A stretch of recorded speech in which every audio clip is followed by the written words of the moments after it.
sedemikian tinggi ilmu dan keutamaan Imam Musa al-Kazim sehingga tidak ada ulama di zamannya yang berani bersaing dengannya.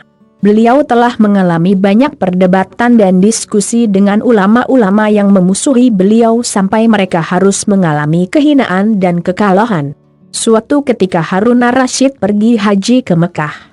Pada waktu tawaf ia memerintahkan agar jangan ada yang menyertainya.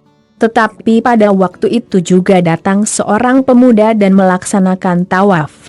Seorang penjaga berkata kepada pemuda itu agar menjauh dari khalifah. Pemuda itu berkata, "Kenapa aku harus menjauh?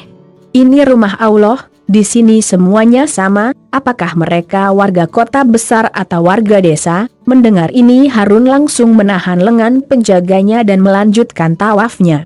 Pemuda itu berjalan di depan Harun. Ketika Harun hendak mencium Hajar Aswad, pemuda itu mendahuluinya dan mencium Hajar Aswad.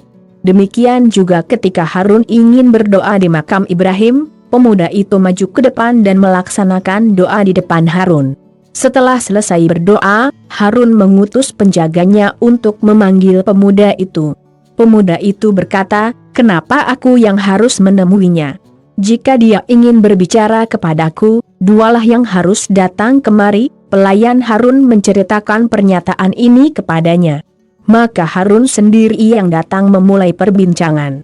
Harun berkata kepada pemuda itu, "Aku akan menanyakanmu beberapa pertanyaan, jika kamu tidak memberi jawaban yang tepat, maka aku akan menghukummu dengan hukuman berat." Lalu pemuda itu berkata, "Apakah Anda bertanya ini untuk mengujiku atau untuk memperoleh ilmu?" Kemudian Harun ar-Rasyid menjawab, "Untuk memperoleh ilmu." Pemuda itu berkata, "Maka duduklah seperti murid yang duduk di depan gurunya." Lalu Harun bertanya kepada pemuda itu, "Katakan padaku, berapa banyak hal-hal yang wajib di dalam hukum agama?" Pemuda itu menjawab, 1, 5, 17, 34, kemudian 1 dalam 12, 1 dalam 40, 40 dalam 200. Sekali dalam seumur hidup dan 1 di tempat 1. Kemudian Harun berkata sambil tertawa, "Subhanallah. Aku menanyakanmu tentang kewajiban-kewajiban agama tetapi kamu menyebutkan angka-angka matematika kepadaku." Pemuda itu menjawab, "Dasar agama dan dunia adalah matematik. Jika tidak demikian maka kenapa Allah akan menghitung amalan manusia pada hari pengadilan?" Lalu Harun berkata, "Baiklah, tetapi jelaskan kepadaku apa yang kamu sebutkan tadi.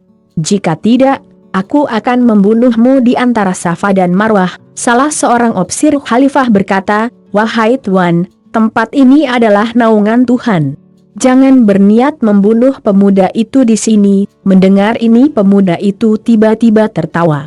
Harun berkata, "Kenapa kamu tertawa?" Pemuda itu menjawab, "Aku tidak tahu siapakah yang lebih bodoh.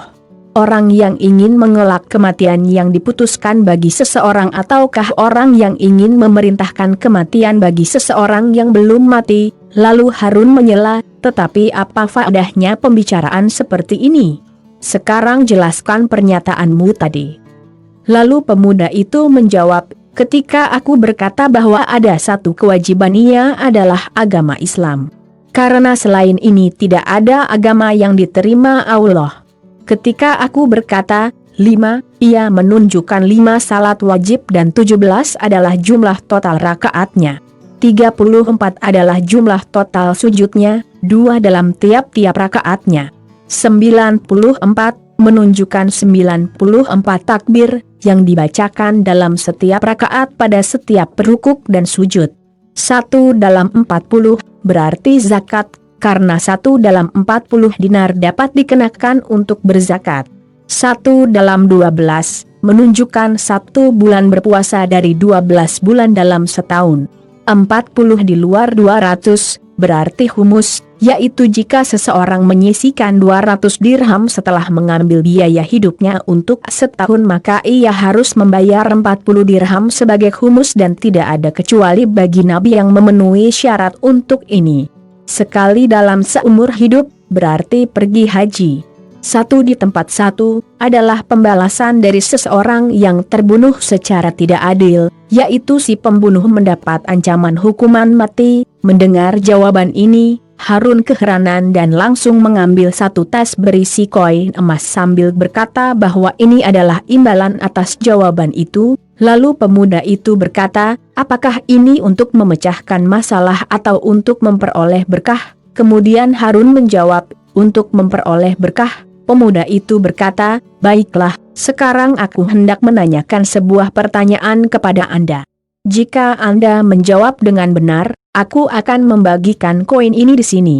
Jika sebaliknya, Anda harus memberiku satu tas lagi dan aku akan membagi-bagikan keduanya di antara orang-orang miskin di antara kaum dan jamaahku. Harun berkata, baiklah. Lalu pemuda itu bertanya kepada Harun ar-Rasyid, katakanlah kepadaku, ketika seekor cacing muda Hans Hau Muskil, sejenis cacing, dilahirkan, apakah ia diberikan makan beras oleh orang tuanya atau dipelihara ibunya? Harun berkata, mengejutkan, aku ditanya dengan pertanyaan seperti ini. Lalu pemuda itu berkata, Nabi Muhammad berkata, jika seseorang adalah ketua sebuah himpunan masyarakat, ia diberi sejenis akal yang sama. Karena Anda adalah ketua bangsa ini, sekarang Anda harus memiliki ilmu yang banyak tentangnya. Harun berkata, sekarang katakan kepadaku jawaban yang benar, karena aku tidak tahu tentangnya.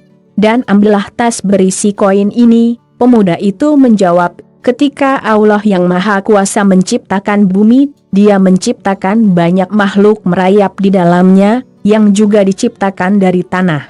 Ketika anak-anak mereka dilahirkan, ibunya tidak memeliharanya dan juga tidak memberinya beras.